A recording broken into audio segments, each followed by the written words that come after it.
Ashwini, sir तुम्ही तुमची assignment कुठे आहे? असाइनमेंट एक मिनिट मी ठेवले होते इथेच, आणले होते मी कॉलेजमध्ये पण प्रिन्सिपल सरांकडे दिलीत आणि विसरलं? नाही सर, पण सर मी असाइनमेंट सबमिट केली तर तुम्ही मला हा प्रश्न का विचारला? कारण मला बघायचं होतं की तुमचं लक्ष कुठे आहे. क्लासरूम मध्ये सुद्धा तुम्ही तुमच्या विचारांमध्ये होतात. प्रश्न विचारले तर गडबडलात. काय झालंय? काही नाही सर. नक्की? हो, काही नाही. का कन्साइनमेंट रिजेक्ट झाली त्याचं टेन्शन आलंय? मला तुमच्या ग्रुपने सांगितलं. सर 10,000 पॅकची कन्साइनमेंट रिजेक्ट झाली कारण माझ्याकडे सर्टिफिकेट नाही आणि मला कळत नाहीये लवकरात लवकर सर्टिफिकेट कुठून मिळेल. एक व्यक्ती आहे जो आपल्याला मदत करू शकेल. कोण सर? आपले प्रिन्सिपल सर. ते एक सर्टिफाईड कॉस्मेटॉलॉजिस्ट आहेत. त्यांची स्वतःची लॅब सुद्धा आहे. त्यांच्या थ्रू आतापर्यंत बरेच प्रोडक्ट सर्टिफाईड झालेली आहेत. ते आपल्याला नक्की मदत करतील. काय झालं? तुम्हाला आनंद नाही झाला?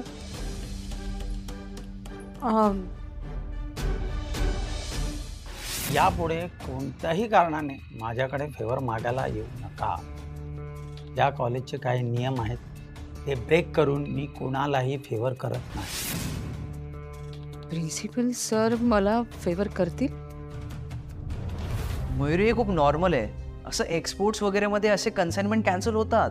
अरे हे त्यांच्यासाठी नॉर्मल असेल, आमच्यासाठी नाहीये रे. किती खर्च झालाय. आता त्या प्रोडक्ट्सचं काय करायचं ना तेही समजत नाहीये. सिंपल आहे, एक्झिबिशन लावायचं. पण लोक अशी प्रोडक्ट्स घेतात का? हो, का नाही घेणार? आता मला सांग, 150 रुपयाचा फेस पॅक जर 100 रुपयाला भेटत असेल तर कोण नाही घेणार? हे बघ, अशा एक्झिबिशन मध्ये हे जे घड्याळ बघतेस ना, हे 10,000 रुपयांचं आहे. अशाच एका एक्झिबिशन मध्ये मी फक्त 3,000 रुपयांमध्ये घेतलं. ते सोड, हा ब्रँडेड टी शर्ट 3,000 रुपयांचा होता. अशाच एका एक्झिबिशन मध्ये मी फक्त 1,000 रुपयाला घेतलाय. वा सागर, म्हणजे तू रस्ते कमाल सस्ते मध्ये आणतोस आणि आमच्यासमोर शायनिंग मारतोस. बघ ना, आणि आम्हाला सांगायचा मामाने दुबईवरून पाठवलंय, बाबांनी USA वरून मागवलंय. ए, तुम्ही माझी मजा काय घेताय? मी इथे तुमची मदत करायला आलोय ना, आणि ते एक्झिबिशन ऑर्गनाईज करणाऱ्या कॉन्ट्रॅक्टरची लिस्ट घेऊन आलोय. त्याचं काही नाही तुम्हाला. अरे मी तुला त्यासाठी बोलवलंच नव्हतं. आईच्या सर्टिफिकेशन मध्ये ना काहीतरी तुझ्या बाबांची हेल्प होईल हे विचारत होते मी. अगं हो, मी बोललो बाबांशी, पण त्यांना अशी मदत नाही करता येणार. आणि तुला जरी डीलर्सची लिस्ट नको असेल तर मग ठीक आहे. नाही, दे ती लिस्ट. म्हणजे प्लॅन A नाही वर्क झाला तर हा प्लॅन B म्हणून तरी असू दे. मग मी तुला फॉरवर्ड करून ठेवतो. हा, डन.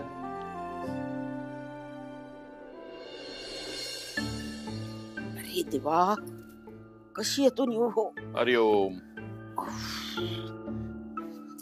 इथे माझी चालायची धडपड. रात्री अचानक सगळे बॉक्सेस येऊन टाकले तिथे. कसं करायचं?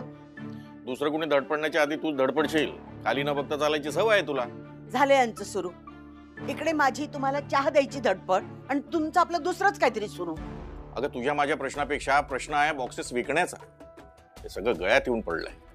आधी हे सगळं बनवायचं आटापिटा, आता हे विकायचं आटापिटा. अश्विनीच्या पाठचं टेन्शन मात्र काही जात नाही हो. हो ना. नाही, प्रश्न हे बॉक्सेस हलण्याचा नाहीये. प्रश्न आहे योग्य ठिकाणी जाण्याचा. तर मुलांची सगळी मेहनत पाण्यात जायची ग. शुभ बोला हो. नुकसान होईल असं नका बोलू.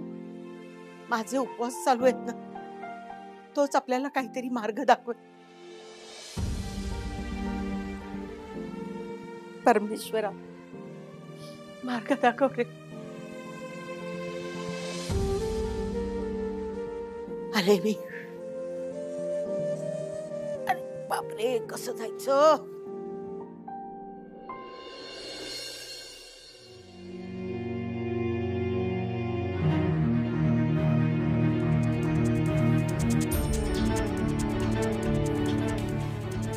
अश्विनी, तुम्ही पुन्हा आलात?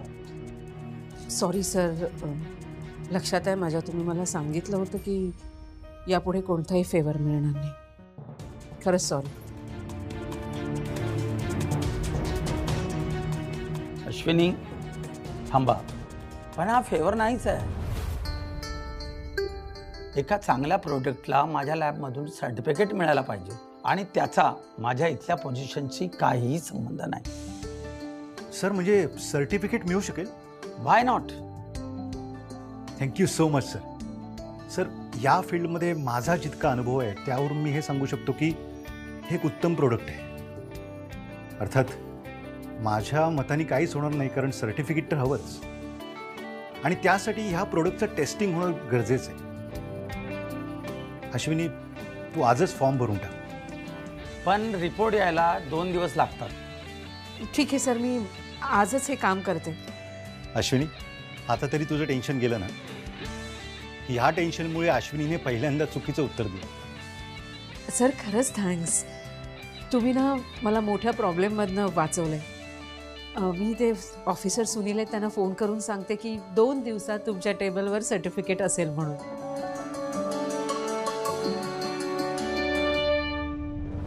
हे काय चाललंय तुमचं? थांबवा काम. तुम्हाला मी सांगून ठेवतोय, हा प्लॉट माझा आहे. ब्रिक्स अँड अँगल कंपनीच्या नावावर हा प्लॉट आहे. तुमचं हे कन्स्ट्रक्शन वर्क आत्ताच्या आता थांबवा. निघा इथून. I said get out. कोण बोललं करू शकत नाही? हा, कोण बोललं करू शकत नाही? करू शकतो. समजलं ना? ही प्रॉपर्टी आमच्या साहेबांची आहे. हे या प्रॉपर्टीचा मालक एकच, कार्तिक वारंग.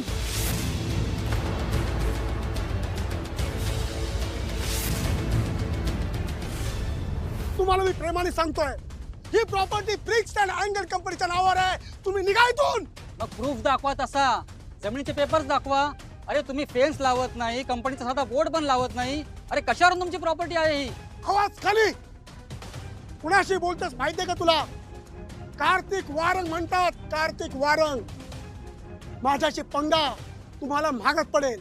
जे करायचंय ते कर. तुझ्या कंपनीचा आणि या प्रॉपर्टीचा काहीही संबंध नाही, कळलं का? आणि खरंच जर तुझी जागा असती ना तर तुझा इथं बोर्ड असता. आहे का तुझा इथं बोर्ड? हा बोल, आहे का? बोर्ड आहे.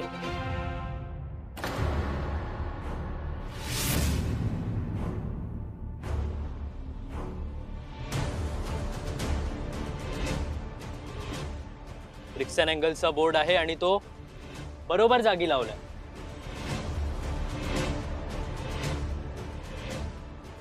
हे घ्या पेपर्स. बघून घ्या, बघून घ्या. आणि 2 दिवसात इथे कंपाऊंडही असेल. तुम्ही कोण? ते महत्वाचं नाहीये. तुम्हाला पेपर्स मिळालेत आणि इथे बोर्डही लागलाय. सो आता निघायचं. आणि हा, जर तुम्हाला बोलायचं असेल तरी माझ्या लॉयरचं कार्ड आहे, ह्याच्याशी बोलून घ्या. प्लीज निघा.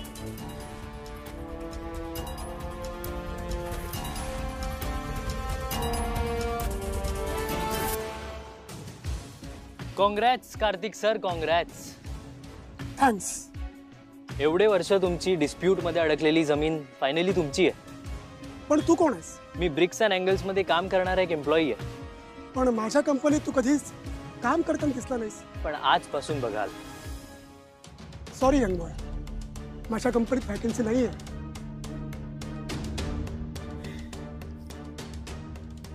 ओपन करा. जमिनीचे डिस्प्यूट्स 3, कोर्टात रखडलेले केसेस 2 आणि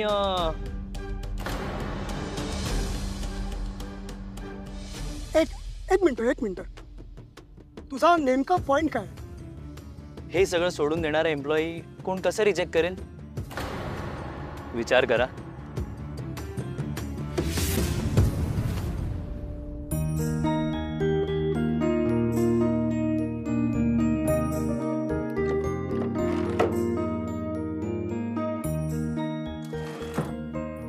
अगं काय हवंय खूप? आपल्या घरात एक छोटा स्टूल होता ना, तो कुठे आहे? तो मला सापडतच नाही. कधीपासून शोधते मी त्याला. बरोबर, तुला कशाला हवा स्टूल? अहो बाहेर आहे ना, मी स्टॉल लावणार आहे. म्हणजे आईचे जे प्रोडक्ट्स आहेत ना ते सगळे मी त्या स्टॉल मध्ये सेल करायला ठेवणार आहे. आणि त्याच्यावरती ऑफर पण आहे. कुठली ऑफर? ही बाय 1 and get 1 फ्री? तुला कोणी सांगितली ऑफर? अहो बाबा, तुम्हाला आठवतं लास्ट वीक मध्ये मी, संजू, आत्तू आणि मामा बघा त्या मॉल मध्ये गेलेलो, तेव्हा मी ती ऑफर बघितली होती, buy one get two free. तेव्हा ना आत्तूने एकदम 3 ड्रेस घेतलेले. अगं पण कुहू, मला माहितीये अशी ऑफर सगळ्या खोटे असतात. मामानी, संजूला आणि मला सांगितलंय. म्हणजे ही लोक काय करतात माहितीये का, buy one get two free अशी ऑफर ठेवतात आणि एक ड्रेसची किंमत इतकी ठेवतात की त्याच्या 2 ड्रेसची किंमत ऑलरेडी ऍड असते. अरे वा, तू तर खूप स्मार्ट आहेस. पण आपण हीच आयडिया आता आईच्या स्टॉल वरती लावायची आहे. ही आयडिया वापरली ना तर आईने जे प्रोडक्ट बनवलंय ना त्याच्या 3 डब्या ना एकदम विकल्या जातील आणि आईचे प्रोडक्ट खूप खूप खूप फेमस पण होतील. वाह, आयडिया बुरा नाहीये. हा चला आता स्टूल शोधायला मदत करा, मला बिझनेस करायचा आहे. अगं नाही, स्टूल मला माहित नाही. आजीला विचारलंस का? नाही, थांबा विचारते. बाबा, तुम्ही माझी चेष्टा करताय ना?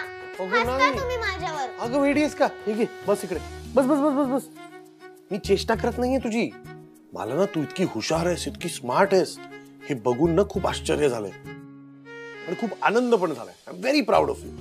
आता बाबा काहीतरी सांगतात, नीट ऐक. तू जेव्हा मॉलला जातेस ना तेव्हा ते लोक असं 1 वर 1 फ्री, 2 वर 2 फ्री असं का देतात माहिती? कारण त्यांचे प्रोडक्ट्स ना जुने असतात आणि त्यांना ते सगळे प्रोडक्ट जुने विकायचे असतात आणि नवीन फ्रेश स्टॉक आणायचा असतो. म्हणून ते असे जुने प्रोडक्ट्स ना buy 2 get 2 free, buy 2 get 3 free असे विकतात. पण तुझ्या आईचा जो स्टॉक आहे ना तो जुना नाहीये, तो फ्रेश स्टॉक आहे. तसं आईचं जे प्रोडक्ट आहे ते नवीन आहे मार्केटमध्ये, लोकांना त्याबद्दल माहित नाहीये. आपल्याला एखादी गोष्ट माहित नसते तेव्हा आपण ती घेतो का पटकन? नाही ना. म्हणूनच तुझ्या आईच्या प्रोडक्टवर ही ऑफर नाही लावू शकत. म्हणजे लोक पण आईचं प्रोडक्ट असं एकदम पहिला घेणार नाही. बरोबर, करेक्ट. शी, माझी एवढी सगळी मेहनत वाया गेली. नाही नाही नाही नाही नाही, तुझी मेहनत वाया जाणार नाहीये, डोंट वरी. आधी आपण सर्टिफिकेट मिळवायच्या मागे पडलोय ना. सर्टिफिकेट एकदा मिळालं की आईचे प्रोडक्ट तसेही विकले जातील. नाही मिळालं प्रोडक्ट, तू आणि संजू लाव स्टॉल पार्टनरशिप मध्ये. मी येईन तुम्हाला मदत करायला. मी संजूला सांगते तसं आताच. येस.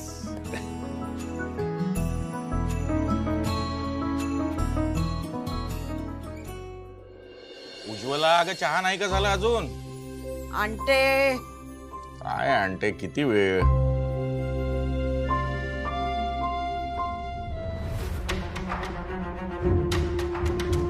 अरे अरे अरे, मार्केट अभी पडत चाललंय.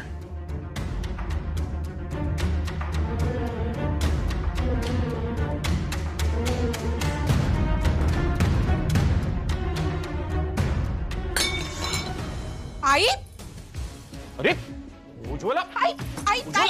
अहो आई हळू. उज्ज्वला, आई, अगं पाणी आण, पाणी आण. आणते. उज्ज्वला, अगं आण लवकर. आले बाबा. बाबा सांभाळून ना, खालती काचा आहेत. हा हा, पाणी मार जरा. आई, आई, उज्ज्वला, आई, आई, उठून बस, उठून बस. हळू हळू हळू हळू हळू. आई हळू. पाय पाय खालती काचा आहेत. हळू. व्हॉट? This is impossible. त्या अश्विनीला सर्टिफिकेट मिळू शकत नाही. हे बघ, तुला आधीच सांगून ठेवतोय मी, त्या कन्साइनमेंटची वाट मी लावली आहे आणि तू तिला ह्यातनं बाहेर पडायला मदत करायची नाहीस. हो, त्यांनी मला स्वतःहून फोन करून सांगितलं की त्यांच्याकडे 2 दिवसात सर्टिफिकेट येणार आहे. आता माझ्या नाही म्हणायला कारणच नाहीये. तुझ्यासारखी पेरलेली माणसं अशीच माती खातात. नाही ना झेपत आहे तुला हे काम? मग चल निघ, चालता हो.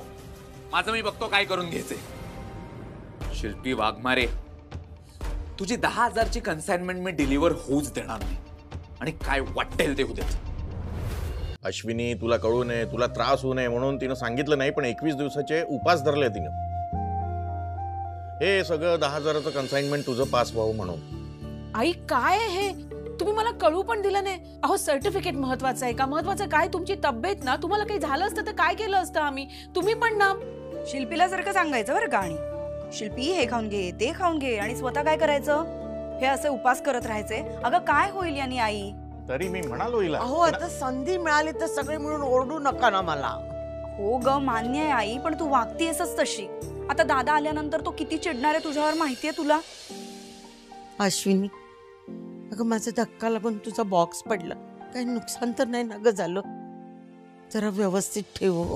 आई तुम्ही पण ना. शिल्पी एक काम करूया, आपण हे घरातले बॉक्स ना पार्लरमध्ये ठेवूया. नाही ग वहिनी, पार्लरमध्ये तरी कुठे जागा आहे. बघू ना, काहीतरी करू ऍडजस्ट, पण आईना काही त्रास नको व्हायला. ठीक आहे, करूया मॅनेज काहीतरी. आई तुम्हाला काही खायला आणू का? उपवास आई मला ना तू व्हॉट्सअपला सगळे डिटेल्स आहेत ना प्रोजेक्टचे पाठव. चालेल, इव्हनिंग पर्यंत मी करते तुला सेंड. चालेल, मला पण ठेव म्हणजे.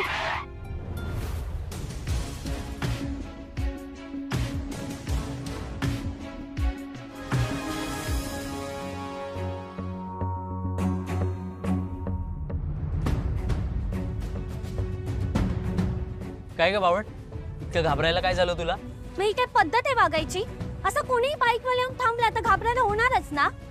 बरं आता चल चल, मला तुझ्याशी इम्पॉर्टंट बोलायचं, आपण निघूया. चल. मी नाही येणार. हॅलो, जे तुझं जे काही नाव असेल ना, तू प्लीज इथून जाशील का? कारण कसं आहे ना, मला कीर्तीशी थोडं इम्पॉर्टंट बोलायचं. सो ती आता बिझी आहे. प्लीज. ठीक आहे, चल बाय. तू असं का सांगितलंस तिला? तू का त्रास देतोयस? हे तुझा नॉनसेन्स बोलणं ना बंद कर. मयू अजूनही माझ्यावर प्रेम करते, फक्त तिला ते रिअलाइज होत नाहीये. बोलशील का काही आता? ठीक आहे बोलेन, पण माझी एक अट आहे. तर काय तुम्हा मुलींच्या हे अटी वगैरे का? बोल. हे बघ, मला जे काही प्रश्न विचारायचे आहेत ना ते विचार, पण जर मयुरी बाबत असेल तर ते मी डिसाइड करेन तुला सांगायचं आहे की नाही. मग आता मयुरी व्यतिरिक्त काही बोलू का मी तुझ्याशी? ठीक आहे बोल. अगं मी जॉब शोधतोय ग. जॉब शोधतोय ॲज इन एक कंपनी आहे ब्रिक्स अँड अँगल्स नावाची. त्या कंपनीमध्ये जॉब करणं फार महत्वाचं आहे माझ्यासाठी. का? म्हणजे फॅशन इंडस्ट्री सोडून तू कन्स्ट्रक्शनच्या बिझनेस मध्ये का काम करतोयस?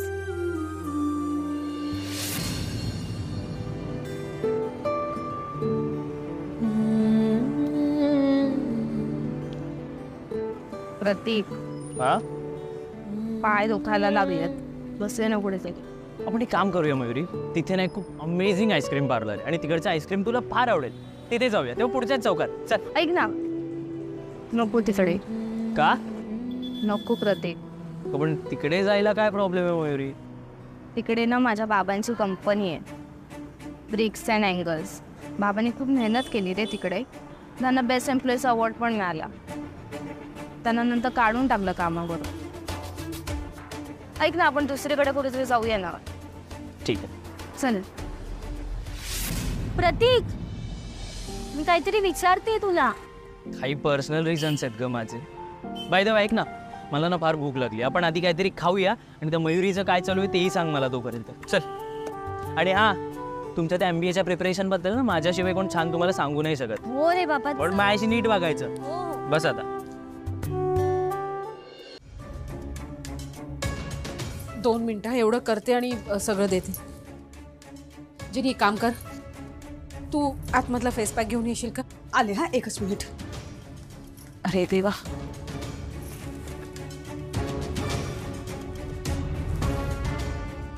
अहो अजून किती वेळ? तिकडचे बॉक्स उचलते मी की झालं. सॉरी. हां, एकतर इथे बसायला पण जागा नाहीये. मी जाते, मला एका ठिकाणी पोहोचायचं आहे. तुमचा पसारा आवरून झाला की मला कॉल करा, मग मी येते. ऐका ना. हो मॅडम, हे घे अश्विनी. नाही, त्याचा काही उपयोग होणार नाही. त्या निघून गेल्यात. अश्विनी, आज ही 5वी क्लायंट निघून गेली आहे. आता ही अजून त्या 5 क्लायंटना सांगणार. ह्याच्यावर काहीतरी सोल्युशन काढायला हवं ग. आता याच्यावर ना एकच उपाय आहे जेनी.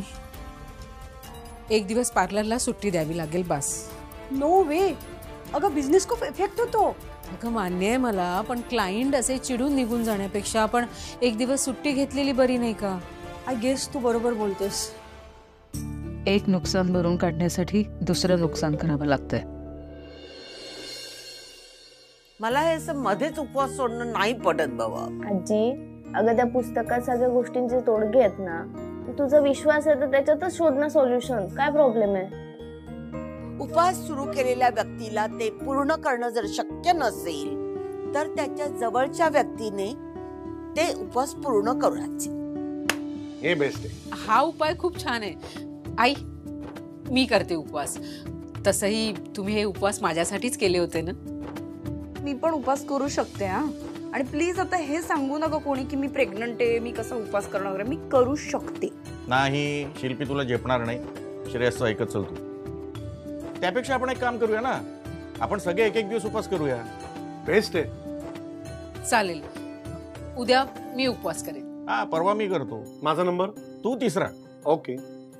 हे असं ना कोणाच्या लक्षात राहणार नाही. मी कॅलेंडरवर ना मार्क करते. यार मला लेफ्ट आउट वाटतंय आता. नाही करेक्ट आहे, करेक्ट आहे. आता सगळं कसं ना छान होतंय, सगळं व्यवस्थित होईल. अहो उद्या तुम्ही आणि भाऊजी सगळीकडनं कार्टन कलेक्ट करून ऑफिसमध्ये जाल का? मी ना सर्टिफिकेट घेऊन डिरेक्ट तिथेच येईन. ठीक, डन. सगळं व्यवस्थित होईल. देवा परमेश्वर असाच पाठीशी राहा.